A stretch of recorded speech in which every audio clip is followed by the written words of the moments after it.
Estamos em Marcos capítulo 12, vamos ler do versículo 13 a 17. Mais tarde, enviaram a Jesus alguns dos fariseus e herodianos para o apanharem em alguma coisa que ele dissesse. Esses se aproximaram dele e disseram: Mestre, sabemos que és íntegro e não te deixas influenciar por ninguém, porque não te prendes à aparência dos homens, mas ensinas o caminho de Deus conforme a verdade. É certo pagar imposto a César ou não? Devemos pagar ou não? Mas Jesus, percebendo a hipocrisia deles, perguntou: Por que vocês estão me pondo à prova? Tragam-me um denário para que eu veja. Eles trouxeram a moeda e ele lhes perguntou: De quem é esta imagem e esta inscrição? De César, responderam eles. Então Jesus lhes disse: Deem a César o que é de César e a Deus o que é de Deus. E ficaram admirados com ele. Amém.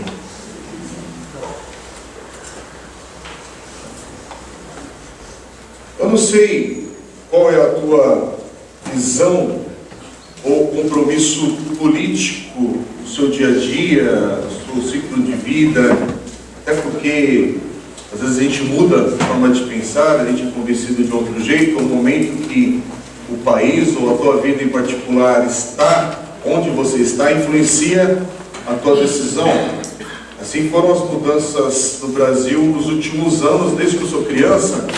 Eu cresci ainda na época da ditadura, já não na parte mais tensa, mas nos anos 70, então na minha infância, eu lembro andando aqui no Paço Municipal e vendo guardas, polícia militar, com aquele capacete azul, um cacetete bem grande do lado, e a gente criança passava impressionado, estudava na América Brasilense, ia a pé para a escola, naquele tempo que podia andar a pé, né, para ir para a escola, minha mãe despreocupada, né, almoçava, comia linguiça com ovo frito que eu gostava ali misturado, e saía da escola numa boa, e andando, e voltava andando para casa também, sem preocupação de ser assaltado, isso, aquilo, outro. Morava no centro de Santo André também, e isso influenciava a minha visão desde pequeno.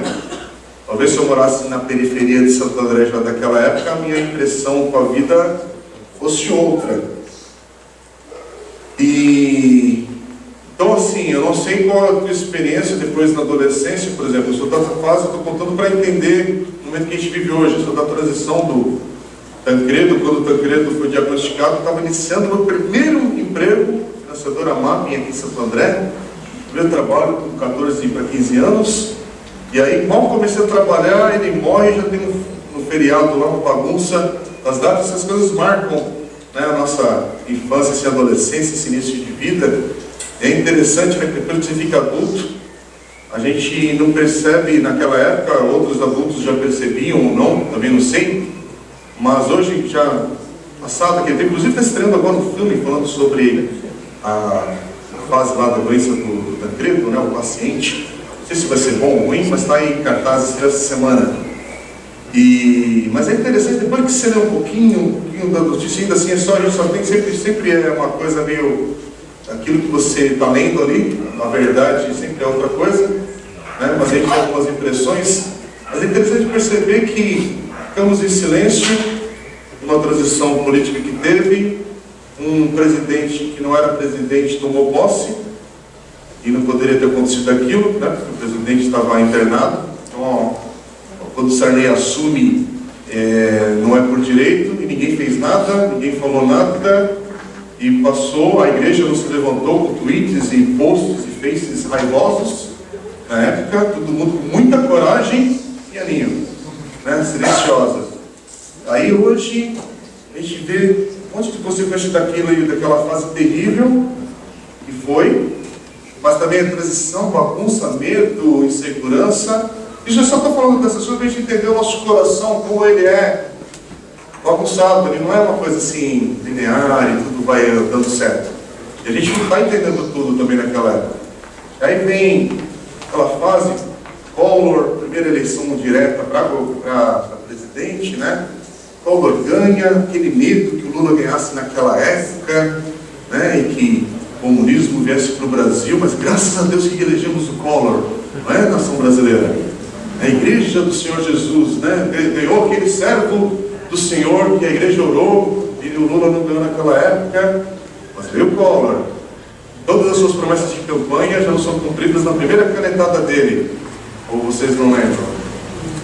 Mas o nosso coração ora, é o homem de Deus, o homem que Deus está levantando, é mesmo? O nosso coração bagunçado. Isso eu estou falando porque, gente, para mostrar assim, que não é perfeito, então assim, as maneiras como a gente enxerga o que está acontecendo não é tão claro.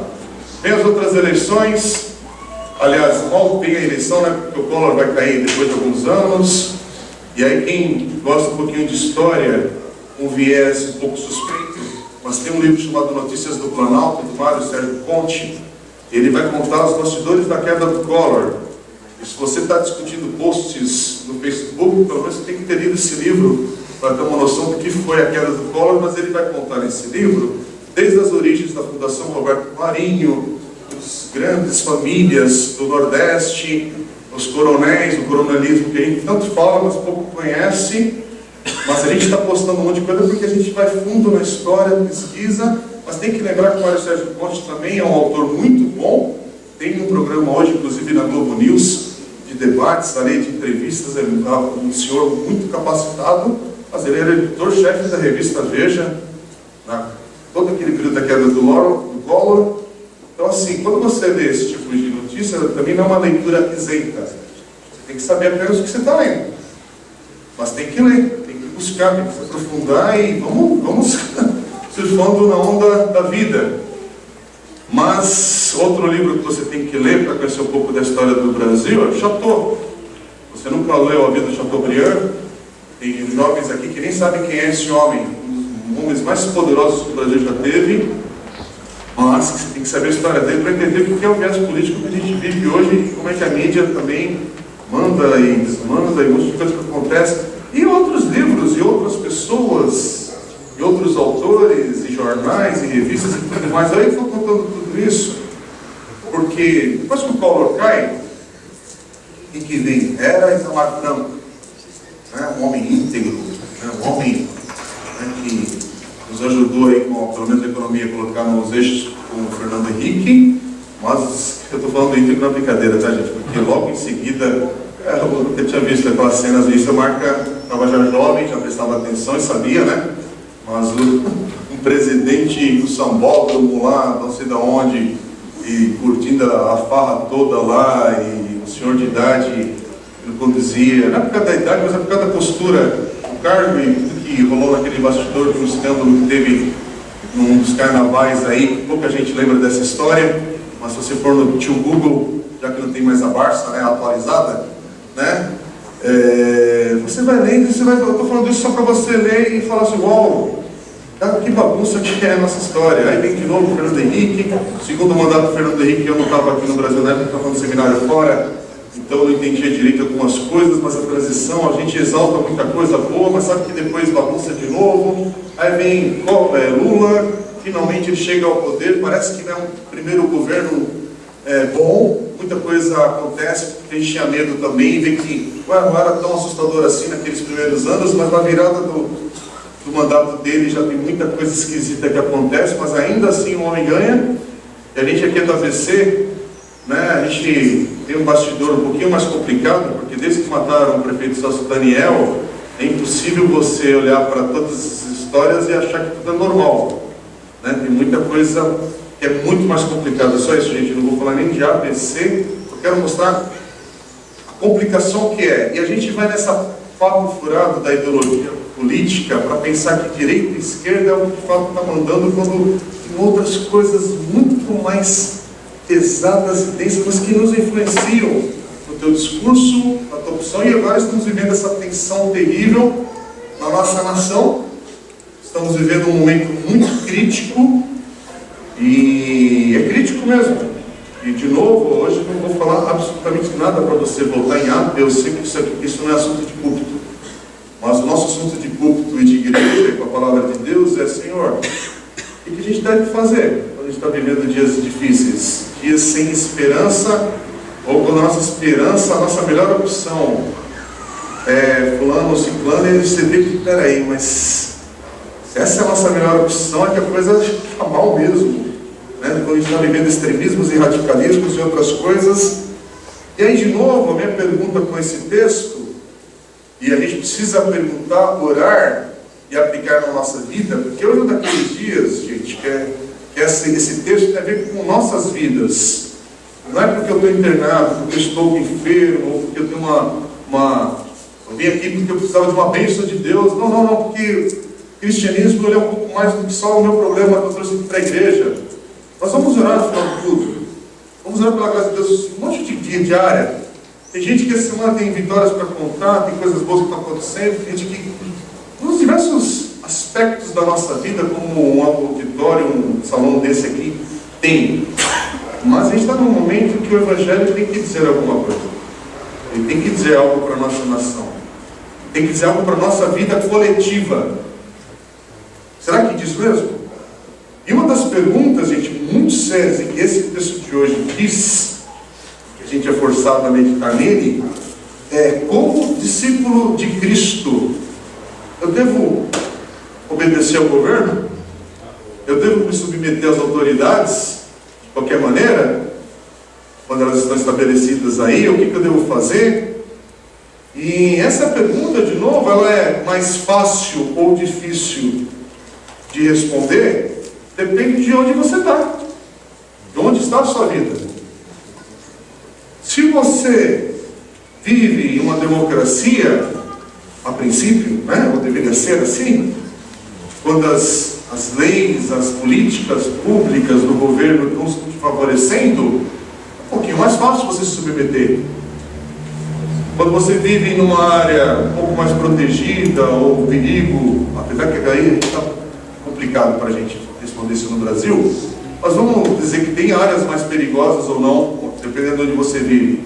Nossa igreja mesmo está situada num bairro que existem riscos, mas não é mais o risco de ter uma igreja na Rocinha, que está reunida nessa manhã, talvez lá adorando a Deus, com irmãos, a atenção daquele grupo adorando a Deus, povo de Deus, é diferente do nosso aqui, povo de Deus adorando aqui. Semana passada, mesmo a gente estava numa igreja aqui, um grupo da liderança da igreja, tivemos um final de semana maravilhoso, um feriado, e agradecer até a igreja pelo tempo que a gente pôde estar lá, e outros irmãos que estiveram servindo aqui no domingo. Estivemos com irmãos da Igreja Batista no Mural de Alphaville, 2.000 pessoas lá reunidas num feriado, no tempo de liderança, sendo promovido por uma igreja que tem as condições para receber esse pessoal, uma estrutura, gente. Isso aqui, um pouquinho maior do que isso aqui, era o salão do berçário da igreja. Não estou brincando. Os irmãos viram. Antes o pessoal pensava que eu estava brincando, né? E os irmãos estão usando isso para a glória de Deus, para abençoar vidas e recursos. A gente viu o pessoal lá, a igreja está com 5.000 pessoas hoje, e volume absurdo de coisas acontecendo, mas num momento lá, só um pedacinho que eles mostraram para a gente lá, e foi dentro de um contexto, mas abençoando quase 50 igrejas que estão sendo revitalizadas, plantadas no Brasil todo, principalmente no Rio Grande do Sul. Um testemunho lindo, que é possível por causa do momento que eles estão vivendo, do grupo que está ali reunido, dos recursos financeiros que estão ali, mas que é uma igreja, mas que não é o contexto todo do Brasil. O Brasil não é isso. O Brasil é uma outra coisa. Aliás, no Brasil, não sei se você sabe, mas a média do Brasil são igrejas com até 100 pessoas. Essa é a realidade do Brasil. Não é igual aqui no ABC, que a gente tem várias igrejas de 1.000 membros e 500 e tal, mas o Brasil, dados de IBGE, falam que a média de igreja no Brasil é até 100 pessoas. Diferente a distribuição, como a gente às vezes pensa ou sonha, ou fala, às vezes compartilha, né? Porque onde nós estamos. Ó, voltando para o assunto do texto aqui, se você vivesse na época da ditadura, ou vive num momento de ditadura, totalitarismo político, a tua postura com relação ao governo muda. Se você estivesse na China, eu preciso até ler, até que estava falando com um amigo que compartilhou um texto esses dias, em um texto real, entrevista falando sobre perseguição aos cristãos na China, nesse momento, né? E a China é muito grande também, então tem que ver o que é, está falando que eu quero ler, mas se sou cristão na China é outra coisa.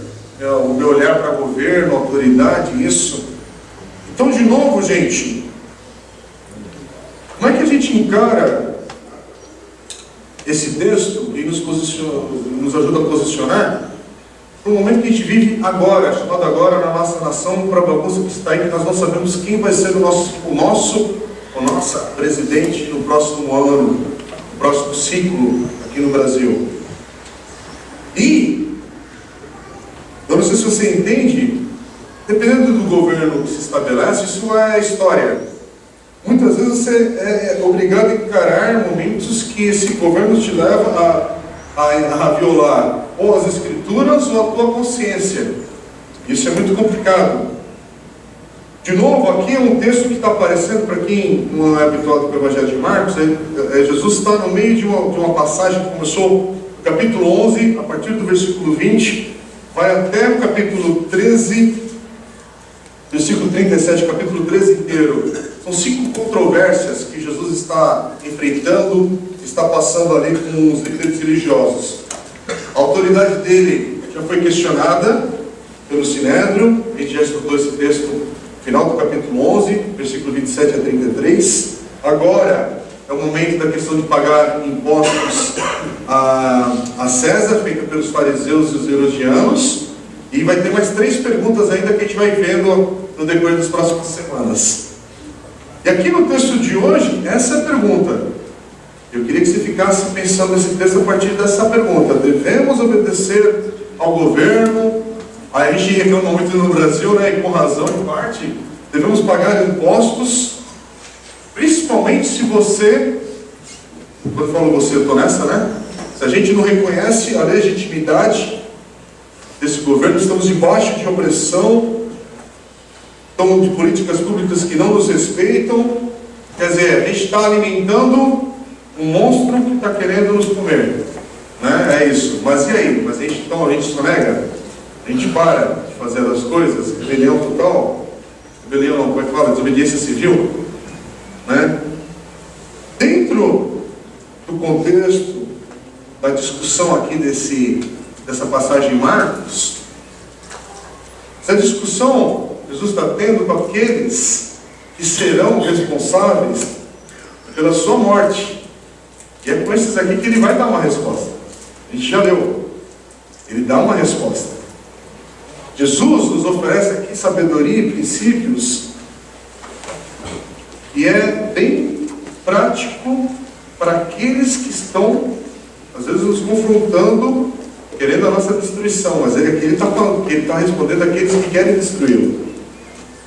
Você precisa lembrar que ao ler o capítulo 12, esse momento na vida de Jesus, é Páscoa, é uma semana de celebração nacional em Israel, e é durante essa celebração, essa semana, que o Sinédrio, os líderes religiosos ali de Israel, enviam a Jesus agora, o texto fala isso, alguns fariseus e herodianos. E a gente já viu essa turma, esses personagens esquisitos aqui, lá no início do capítulo 3 de Marcos, capítulo 3, versículo 6, eles já são citados ali num outro contexto.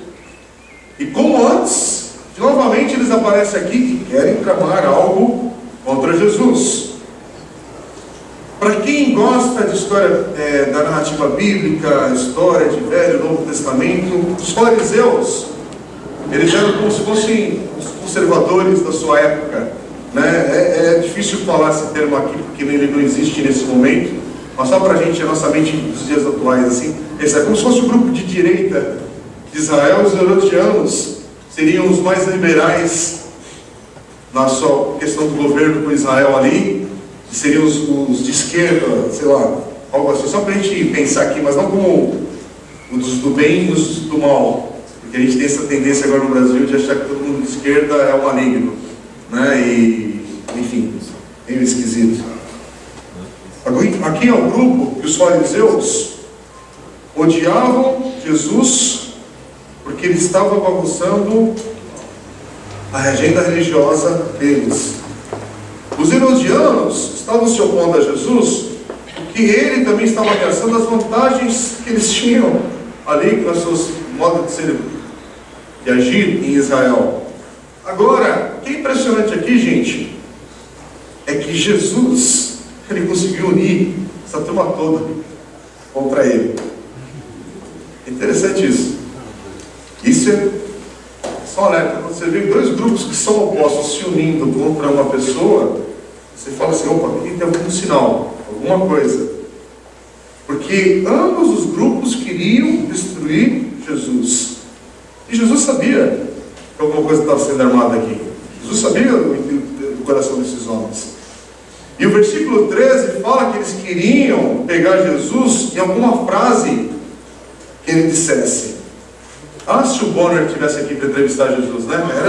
Era deixa, né? Para sair no YouTube ali da Palestina, né, toda. Logo, qualquer frase que saísse errado já ia para todo mundo ouvir e compartilhar. Uma coisa que é assustadora, e você precisa estar atento a isso, é quando você vê aqueles que são inimigos declarados, agora aliados, se aproximando de você. Cuidado. Cuidado. Com certeza eles não têm o melhor interesse para você. E olha o que a Bíblia diz daqueles que chegam diante de você te bajulando. Bajuladores. Salmo 5, 9 diz assim: nos lábios deles não há palavra confiável, suas mentes só tramam destruição, suas gargantas são túmulo aberto, com suas línguas enganam sutilmente. Olha o que diz Provérbios 26, 28. A língua mentirosa odeia aqueles a quem ferem, e a boca lisonjeira provoca a ruína. Só mais um Provérbios 29, 5, diz assim: quem adula seu próximo está armando uma rede para os pés dele. Quer dizer, o que estão fazendo os fariseus e os herodianos aqui, eles estão tentando armar para Jesus. E fica no texto aí, acompanha a leitura, são poucos versículos, a partir do versículo 13. Primeiro eles o chamam de mestre, mesmo que eles não o respeitem. Olha a falsidade na boca desses homens. Bajulam com palavras falsas, porque é esse grupo que mais adiante vai crucificar Jesus e vai acusá-lo de ser um blasfêmio, ser um blasfemador. É esse grupo aqui. Jesus conhece o coração deles. Eles vão querer bajular. Eu não quero usar outra palavra aqui para não ser pesada, mas sabe, olha aí, vai dar um bote em Jesus. Nada parecido com as nossas campanhas eleitorais de hoje em dia. Mas Jesus conhece o coração deles. Jesus, acima de tudo, sabe quem Ele é. Ele não precisa de bajulação. Ele sabe quem Ele é. Isso faz toda a diferença. Porque se você souber quem você é, você não precisa ser bajulado para se afirmar. E Jesus, mais do que isso, Ele está atento. Ele está atento ao que está acontecendo. E a pergunta que esses homens vão fazer, ela é perfeita, gente. Ela é simples.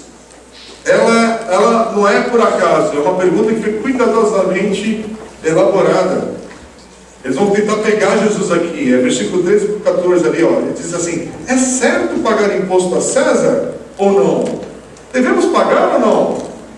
É rápido. Sim ou não? É só uma pergunta. Jesus não sabe responder coisas mais complicadas. Essa pergunta é engraçado que ela é bem-vinda ainda hoje. Você percebeu? Ainda hoje, para a gente, a gente olha para esse texto e a gente fala: e aí, Jesus, é certo ou não? O que é isso? Mudou de ideia? Porque a verdade é que não importa a resposta de Jesus, sim ou não, o que eles querem é dar um jeito de tramar algo contra Jesus. Se ele responder sim, se ele responder não. Porque o momento aqui que eles estão vivendo, os judeus, eles desprezavam os impostos a César, e um dos motivos, é mais profundo isso, mas um dos motivos é porque era um lembrete para todos eles da sujeição que eles estavam a Roma. E eles não queriam isso. Então, se Jesus responder que eles deveriam pagar os impostos, o povo ia passar a tratá-lo como um traidor. O senhor é traidor. Estaria acabado para Jesus a sua popularidade com o povo ali. Por outro lado, se ele disse, ou dissesse: que não precisasse mais pagar, que não precisaria mais pagar esse imposto, ele podia ser preso e acusado de querer colocar o povo ali contra Roma. Quer dizer, a questão aqui é que silêncio não é uma opção. Não dá para mandar para plebiscito isso. Essa era uma armadilha. Aqui era uma pegadinha. E Jesus sabia das más intenções deles. E Jesus sabia, olha, eu não vou ser manipulado por esse jogo. Então, o que está acontecendo aqui, gente? Pausa. Você tem que olhar para esse texto e imaginar que eles estão esperando Jesus responder. Eles fizeram a pergunta e está todo mundo ali. O que ele vai falar agora? É que nem o pessoal assistindo uma entrevista recente de um tal candidato aí para ver o que ia acontecer nas respostas, né? Para ver o confronto ali e depois compartilhar. Ou de vários, né? A gente fica ali, qual que vai vir a resposta para isso, para aquilo outro? E é interessante que Jesus vai responder, mas ele começa com uma pergunta. Versículo 15. O que vocês estão me tentando, ou melhor, o que vocês estão me pondo à prova? Mas esse pondo à prova é a mesma coisa que tentar. É a mesma palavra usada no capítulo 1, versículo 13 de Marcos, quando Satanás tentou, pôs a prova ao Senhor no deserto. É a mesma coisa aqui que está acontecendo. Aqui é um momento que é um intento demoníaco. É de Satanás que está ali presente na motivação desses homens para destruir Jesus. É o mesmo esforço que Satanás teve para afastar Jesus da sua missão. É de novo aqui, porque Jesus está na sua última semana de vida. E o objetivo de Satanás, tem gente que não entende isso, mas não é matar Jesus na cruz, é evitar que ele chegue à cruz. Olha, Jesus que acaba de outro jeito, mas não na cruz. Esse é o objetivo de Satanás. E assim como Satanás falhou no deserto, os fariseus e os herodianos aqui vão falhar de novo agora no templo, no lugar onde eles estão. Olha que Jesus vai falar, versículos 15 a 17. Tragam-me um denário para que eu veja. Quer dizer, ironicamente, ele não tem dinheiro com ele, mas é eles que têm, né? Ele vai falar assim, eles me trouxeram a moeda, ele me perguntou, de quem é essa imagem, essa inscrição? De César, responderam eles. Então Jesus lhes disse, deem a César o que é de César e a Deus o que é de Deus. E é interessante, gente, e agora eu vou entrar uma parte que nos complica bastante. Mas Jesus, ao responder isso, ele reconhece a legitimidade do governo humano, dos homens. Existe governo. Aqui Jesus não é um anarquista. Alguns vão lamentar. Jesus podia ter começado a virar tudo de cabeça para baixo. Mas a gente vai lendo a palavra e vê que Deus ordenou família, igreja, governo, temos responsabilidade, temos responsabilidades uns com os outros, e aí vai o Novo Testamento repleto de versículos dessa questão da responsabilidade uns com os outros, diversos versículos e passagens que nos levam a essa maneira de compartilhar a vida. Outros autores do Novo Testamento, e aí destaque para Paulo e Pedro, eles vão reafirmar e até expandir essa declaração de Jesus. E é interessante que eles vão falar do contexto de submeter as autoridades do governo, enquanto eles estão vivendo debaixo da autoridade de um imperador lunático, um tirano chamado Nero. Eles não estão vivendo democracia. Quando eles estão escrevendo os textos à igreja, e exortando, ensinando, Nero, o imperador. Ontem eu e a Adri assisti um filme, finalmente, de lá do Paulo, história do apóstolo, até compartilhei com o Marcão sobre isso. Um filme fantástico. Fazia tempo que eu não assisti um filme cristão bom. Bom mesmo, assim, ele é muito fiel a uma ideia, e o autor teve umas sacadas na narrativa e na forma de mostrar a vida de Paulo, a narrativa de Paulo na prisão para a sua morte. E aí entra Lucas para escrever Atos dos Apóstolos. Eu não vou contar o filme, porque no final você sabe, mas é muito interessante, muito bom, daqueles filmes que te marcam assim, para compartilhar umas frases, o contexto da Bíblia, muito interessante. Mas o mais interessante é que ele vai mostrando o filme e Nero ao redor. marcando território o tempo todo. Roma não, a cidade ali, é Roma, né? Está em chamas. Os cristãos estão sendo acusados de ter colocado fogo em Roma e rebelião e tudo mais. Estão sendo mortos e tudo. É interessante a posição de Paulo. Baixo da perseguição, ele no Salmo 38, fala, eu sou Cristo. Não. Ele coloca ali. Se coloca. Ele escreve em 1 Coríntios 13. Escreve não, né? Aquele texto, nesse contexto, ele vai falar outras coisas. A igreja vai estar orando a oração do Pai Nosso. Irmãos, é muito sério algumas besteiras que estão sendo faladas em nome de Deus hoje, e a gente não está prestando atenção porque são frases que não estão na boca de Jesus. Se não está na boca de Jesus, cuidado. Cuidado. Cuidado. Tudo que você está pensando, só pensa o seguinte: isto estaria na boca de Jesus? Não estou falando na boca do Estado. Isso tem uma diferença. O Estado tem um poder para controlar algumas coisas. Mas você que é discípulo de Cristo, você não é o Estado. E aí é outra discussão, tá bom? Mas há uma diferença. O Estado, as leis, elas podem dizer um monte de coisa. Mas você que é discípulo de Cristo, você está numa outra... Não sei se posso usar a palavra dialética, mas você está no outro corte da história. É diferente. O Estado impor lei, fazer isso, falar, impor a força, e um monte de coisa, é um outro departamento. Você que é de Cristo, falar algumas coisas, estamos em outro departamento. A questão é, Cristo falaria o que nessa situação? É muito sério. E aí é outra discussão mesmo, tá? Sem polemizar. Voltar para o texto.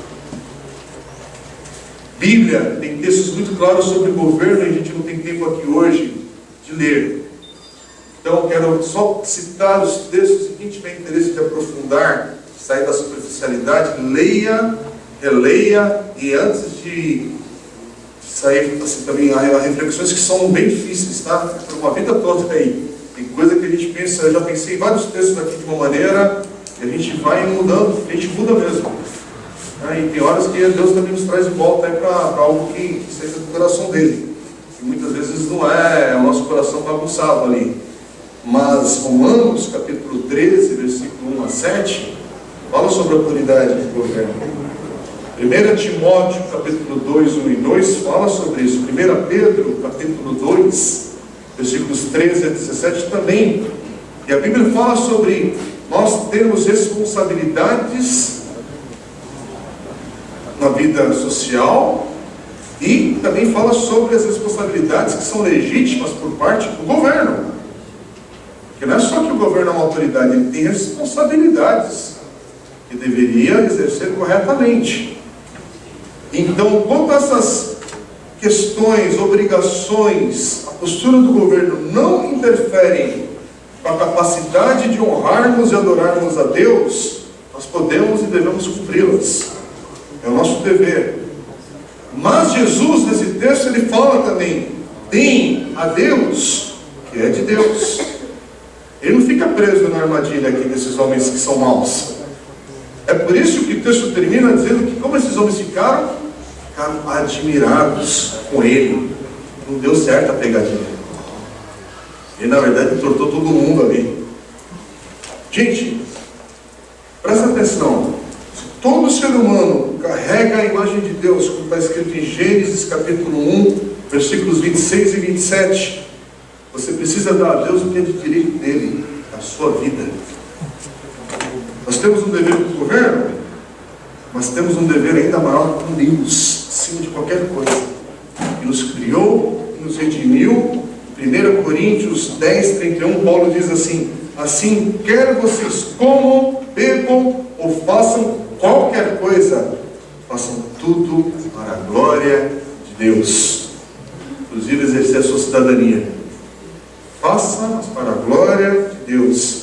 Mas olha que Atos 5, 29 diz também, diz que Pedro e os outros apóstolos responderam dentro de um contexto ali: é preciso obedecer antes a Deus do que aos homens.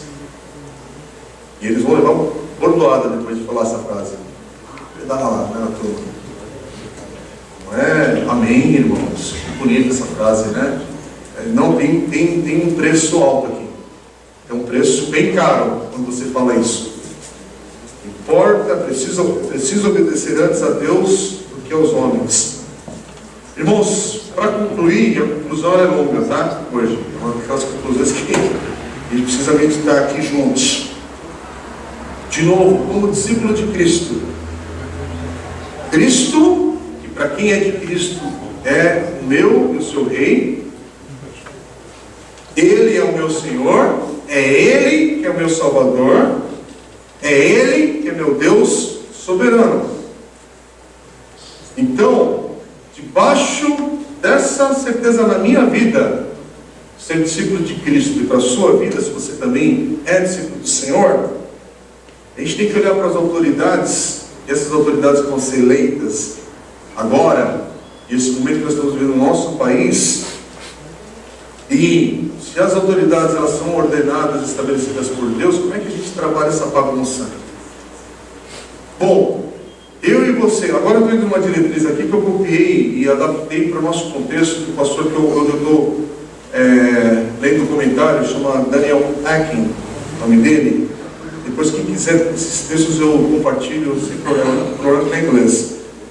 Mas eu adaptei para fazer sentido para a gente aqui.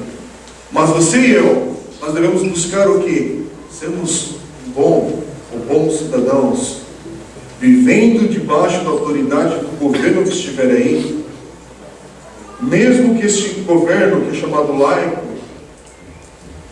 mas ele é estabelecido aí, a Bíblia fala para nós submetermos, como em Romanos 13, 1 Pedro 2, e mesmo que ele seja o partido, que eu não estou muito a favor que eles voltem ao poder, mesmo que fulano ou ciclano não é o meu presidente ou presidenta, o presidente, eu não odeio essa palavra, né? Mas o presidente, né? Não é por causa da Dilma não, tá? Porque não faz sentido não, essa foi uma forçação de barra no português absurdo. E mesmo que o partido que ganhe, a gente já viveu isso, gente. Para de assombração esquisita aí, porque a gente já sobreviveu a Dilma. Eu já brinquei aqui na igreja, mas é fato. Você aguentou os 6 anos dela e agora os últimos do Temer. O que vier a seguir, a gente está vacinado para aguentar o tranco e vamos embora, né? Esse país tupiniquim é engraçado mesmo, mas a gente vai sobreviver. Não importa quem assuma, não. É isso que eu acho engraçado. Sim, aqui eu não quero falar porque parece que o fulano está induzindo alguma coisa, eu não estou não. Mas se fulano ganhar, o Brasil vai acabar, mas não acabou. Já tivemos uma catástrofe, né? Então, assim, a gente vai prosseguir, a gente vai caminhar como nação e vamos embora. Mas a questão é, você que é discípulo de Cristo, você vai viver como um bom cidadão, fazendo o teu melhor para viver a vida, para cuidar da tua família, de maneira responsável. Você vai tentar se comprometer com esse processo político, de maneira que for permitida e adequada. Você vai votar, você vai buscar participar do processo político, se assim for permitido. Você pode se candidatar, você pode ter suas convicções cristãs e levar à arena pública, sabia? Não é pecado. Aliás, Provérbios 14:34 diz algo para a nossa sabedoria aí, cristã. Mas você pode se posicionar, você é um cidadão brasileiro, então você pode se colocar aí à disposição e não se ausentar, e não criticar o irmão A, B ou C, por se colocar às vezes na frente aí dessa briga toda que está aí. Mas também, presta atenção, você não pode perder, você é discípulo de Cristo? Você é discípulo de Cristo, você tem que estar claro que você é um estrangeiro nessa terra. Você é um cidadão aqui, brasileiro, estamos no Brasil, acho que não tem nenhum estrangeiro aqui entre nós. Mas você é cidadão brasileiro, então você vive aqui, os teus pés estão aqui, ó, na terra. Mas eu sou cidadão do céu. Amém. E eu não posso perder essa ótica. Eu estou aqui, vou exercer minha cidadania, eu estou vivendo a vida, mas eu sou um cidadão do céu. Meu reino é diferente de meus valores. Onde Deus me colocar para viver, eu sou um estrangeiro. Por quê? Porque foi assim que José viveu no Egito. Foi assim que Daniel viveu na Babilônia e foi assim que Jesus viveu nessa terra. Sabendo que, olha, isso aqui é passageiro. Isso aqui é um momento. Pode trazer glória ao Senhor, mas é um momento. Meu compromisso final é Cristo e o seu reino. De novo, gente, sou brasileiro, mas acima de tudo, eu sou discípulo de Cristo. O meu reino, os meus valores são de outro mundo mesmo. Não é para falar essa frase do cemitério, mas é para você, né, falar mesmo, eu sou de outro mundo, gente. Né? É por aí. Então, para com esse negócio maluco. E parece que a tua vida depende de um voto da urna apenas. Você exerce a tua cidadania, mas você é um cidadão do céu. De novo, você obedece o Estado, mas adora a Deus. Tem uma diferença total nisso. Presta atenção. Eu posso agradecer a Deus por todo o bem que Ele pode promover por meio dos governos, orando sempre pelas autoridades, pelos políticos, pelas pessoas que exercem cargos nas companhias aí privadas também, todos os profissionais, para que todos aqueles que têm autoridade na nossa nação sejam uma bênção na nossa nação. Gente, por que você tem que olhar para os países que estão em decadência e achar que o Brasil não pode ter esperança de jeito? Quando você olha para algumas nações, eu estava discutindo até com alguns amigos, é só uma discussão, tá, gente? Não precisa levar o pé da letra. O pessoal está falando muito sobre segurança pública e armamento, isso, aquilo, outro. Mas por que o meu modelo de segurança tem que ser os Estados Unidos e não pode ser a Inglaterra, que ninguém tem porte de arma lá? Eu vivi 4 anos sem medo naquela terra, sem ter carro próprio, nunca senti falta de ter carro, porque tem alguns mecanismos de políticas que podem ser mais justas. Dá trabalho, mas pode ter. Então há uma discussão muito ampla. A discussão está... Então, mas espera aí. Eu posso reconhecer que o governo foi uma autoridade estabelecida por Deus, como textos bíblicos afirmam isso. Reconheço que o governo deve promover o bem e punir o mal, que é essa autoridade do Estado, paga os impostos, reconhecendo o direito que eles têm de cobrar, mesmo que eu ache injusto, mas aí é outra discussão. Isso eu não vi no sonegador por causa da minha opinião. Aí é a questão da gente tentar corrigir as coisas, e é difícil. É difícil porque eu estou nessa, tá? Eu pago imposto de renda também todo ano.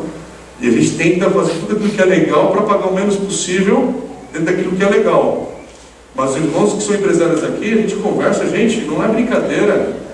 O pessoal sofre para ser íntegro e ser cristão. Não é brincadeira não, a atenção que as pessoas de bem querem caminhar no bem e o governo impõe coisas que são cruéis.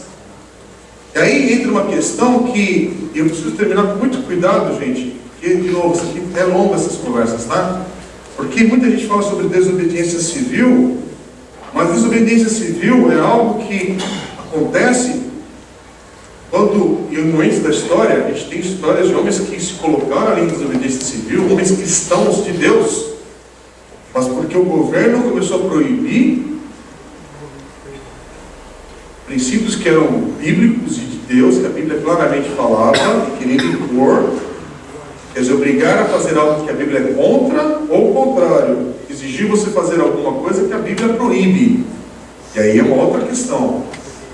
O dia que começarem, pois isso existe, tá? Se você for na Holanda, você, por exemplo, não pode ter uma pregação contra a questão da homossexualidade de um culto de igreja. Isso é lei. Que não é boato. E aí daqueles pastores que se omitirem de falar, por causa do preço que se omitirem de falar a palavra de Deus, mas aí não é outra mensagem, né? Porque senão parece que é contra o homossexual e não é essa a ideia. Mas há princípios que a Bíblia fala, que é a diferença no Brasil, gente. A gente está polarizando algumas discussões, mas a pessoa ela tem a vida dela, ela pode fazer o que ela quiser debaixo da lei. Por exemplo, a igreja está perdendo uma discussão, a discussão do casamento homoafetivo já virou essa página, isso já existe.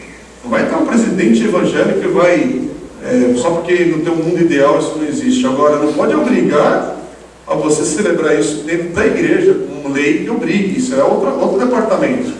Agora, se você tem um amigo homossexual, é porque parece que a gente não é desse mundo mesmo, né? Parece que ninguém tem amigos homossexuais. né? Parece que aqui não tem ninguém nos enxerga como pessoas que têm dores, que inclusive se separam, sabia? Que parece que o homossexual é casado feliz para sempre, né? Mas tem pessoas que têm crises, tem outras lutas aí, e a lei ela tem que funcionar para todos, com ordem, mas ao momento que obrigar a gente a desobedecer as escrituras é que vamos entrar numa arena complicada. Isso existe no mundo, tá? Isso existe. E eu estou indo para esse lado porque quando você tem desobediência civil não é secreto. Desobediência civil, você vai, protesta, fala contra uma lei que o país começa a impor, mas você tentou todos os meios legais também para que isso não chegasse a tal ponto. Você não pensa que Martin Luther King, quando foi a questão dos negros nos Estados Unidos, ele simplesmente, no primeiro momento lá, ele saiu já querendo baderna nos Estados Unidos. Vai ver a história direitinho para ver o processo, como é que foi, e da aberração. Inclusive a igreja nos Estados Unidos, a Igreja Batista Americana, ela tem uma história terrível com essa questão racial lá. Isso influencia até hoje. Igreja, tá? Irmãos, são irmãos, mas irmãos que estão um pouco mais confusos, sai no momento aí. Mas ele tentou todos os meios até que ele vai para o desobediência civil, mas não é em secreto. Ele pagou o preço da sua desobediência civil. Desobediência civil é o seguinte: olha, eu estou aqui, vou pagar o preço. Vou colocar minha vida aqui. Posso ser preso, mas eu vou preso. Não é que nem alguns candidatos pseudo-políticos cristãos aí, que aí quando é preso ele fica se esticando, se espreguiçando na ambulância. Não, me tira daqui! Não, a gente viu esse negócio recente aí com o político do Rio de Janeiro, né? Tão de fibra, na hora que foi preso, ficou todo desesperado. Quer dizer, não, você está sendo preso por ser justo, vai para a cadeia e de lá continua. Não, eu estou aqui, mas eu sou justo. E eu estou falando isso, gente, porque é complicado, a gente precisa lembrar, e eu queria terminar com uma frase do pastor Mark Dever. Esse pastor é um pastor muito respeitado, querido mesmo, é um mentor à distância, sabe aqueles pastores que você nunca encontrou, mas os livros te encontram e te influenciam. É pastor da Igreja Batista em Capitol Hill, no Washington, tem muitos livros dele traduzidos em português. Ele diz assim, num texto, que ele fala assim: olha, o cristianismo implementado por muitas nações, séculos depois dos apóstolos, refletiram um já distorcido entendimento do Evangelho e levou a uma confusão terrível, enquanto a igreja sustentava uma espada. Cuidado. É a bagunça que é quando o Evangelho, igreja e Estado se misturam e querem implementar de novo a teocracia e vai dar bagunça nisso. Irmãos, vamos voltar aqui para conseguir terminar?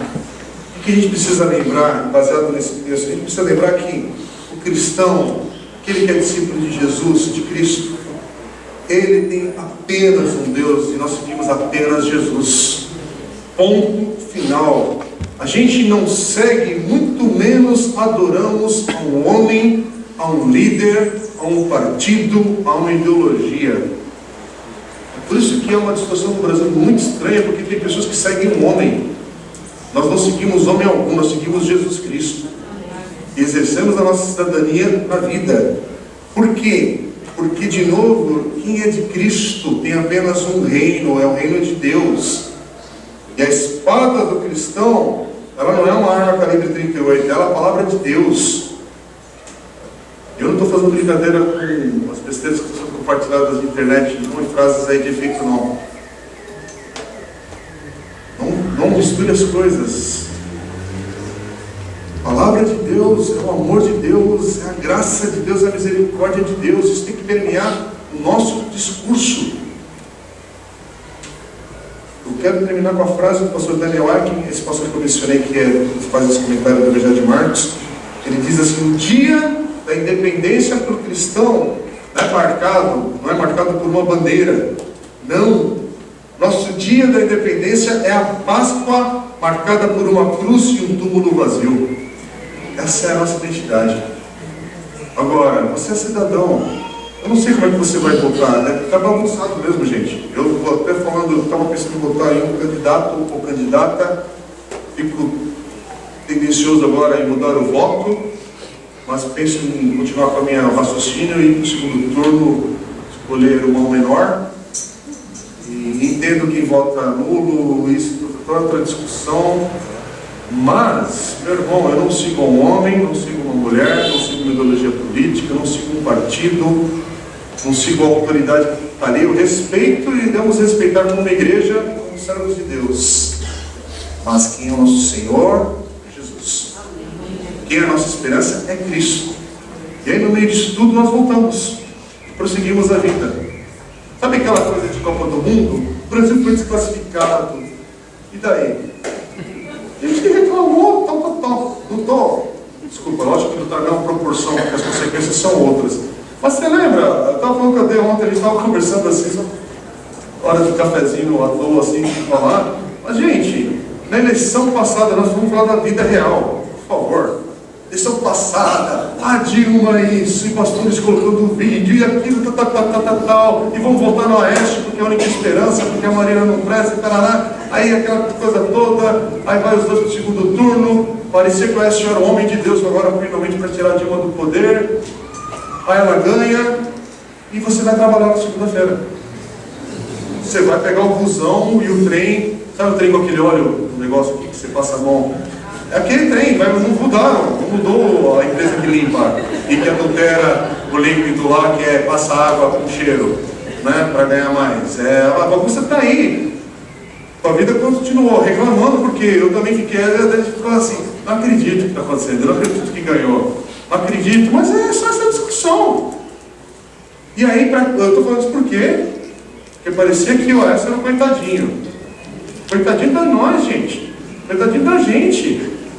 Coitadinho de cada um de nós aqui, de ver depois a cara de pau desse miserável homem, que seja de Deus, né, precisa da graça de Deus. Mas por que eu falo isso? Porque é uma pessoa que não se arrependeu.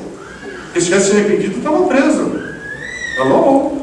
Se tivesse arrependido, estava preso e confessando: olha, eu vou devolver 4 vezes mais aquilo que eu roubei. Zaqueu. Gente, é isso. É por isso que tem algumas pessoas que você mudou de vida, mas cadê os frutos do arrependimento na vida? Eu estou falando isso só porque é o seguinte: não coloque agora um Salvador da Pátria, um Messias, um isso, aquilo, outro. Por quê? Porque são homens. Agora, exerça a cidadania. Somos brasileiros, nós somos cidadãos do céu. Nosso reino é uma outra coisa. Nós somos estrangeiros. Não perca essa ótica. Por quê? Porque na segunda-feira teu amigo do trabalho, que é petista, que é do PSOL, que é do PMDB, que é não sei o quê, que vota até no Imael, precisa da graça da misericórdia de Deus. Eu nunca encontrei, sério, eu nunca encontrei, desde 80 e pouco que eu entendi política, eu nunca encontrei quem vota no Imael, mas eu queria conhecer. Brincadeira, gente, piada, só para quebrar. Se você estiver aqui, depois você dá um testemunho, a gente mas, gente, é vida, a vida é compartilhada. Quem está sentado à tua mesa? É sério que você está excluindo os amigos petistas de sentar à tua mesa? Que precisam da graça e misericórdia de Deus? É sério que você, petista, está excluindo um amigo que falou que vai votar no Bolsonaro, também precisa da graça e da misericórdia de Deus? É sério que você não está olhando que Deus coloca a tua vida, a tua mesa, e está entendendo que somos estrangeiros aqui, precisamos colocar nosso olhar no Senhor? Sermos brasileiros, ter esperança renovada no nosso coração, tentar exercer cargos públicos quando é possível, votar, você acha, porque por enquanto esse é o modelo que nós temos de democracia. Mas, irmãos, como é que você olha para o outro e não tem misericórdia, graça e amor, porque a tua vida é uma história de redenção, uma história que Deus te pegou do caco, você também não merecia a salvação de Jesus. Parece que não faz sentido, né? Mas, meu Deus do céu, corrupto é meu coração sem Deus, gente. Podre é a minha vida sem Jesus. Sou indigno de estar aqui nesse púlpito se não for pela misericórdia e graça de Jesus e por ter sido salvo por Ele. Porque Ele me amou primeiro. Não foi eu que tive uma reflexão e falei: olha, esse cara é de fato Deus. Não. Ele quer a gente, uma hora, sem muito saber explicar, a gente está de joelhos diante dele, reconhecendo: é meu Senhor. é meu Salvador. Senhor, tem misericórdia da minha nação. Eu queria convidar agora a igreja, vamos ficar em pé, gente, vamos clamar a Deus. Porque você vai ter umas conversas ruins aí nos próximos dias, porque eu sei que tem gente que acha, eu vejo os postos, eu acho engraçado isso. É incoerente, né, ter cristão petista, mas é incoerente ter cristão fofoqueiro, é incoerente ter cristão que é encrenqueiro, é incoerente ter cristão sonegador, é incoerente ser cristão, sabe, agressivo, é incoerente ser um cristão estúpido, um cristão insubordinado, um cristão... É incoerente, mas estamos aqui pela misericórdia e graça de Deus.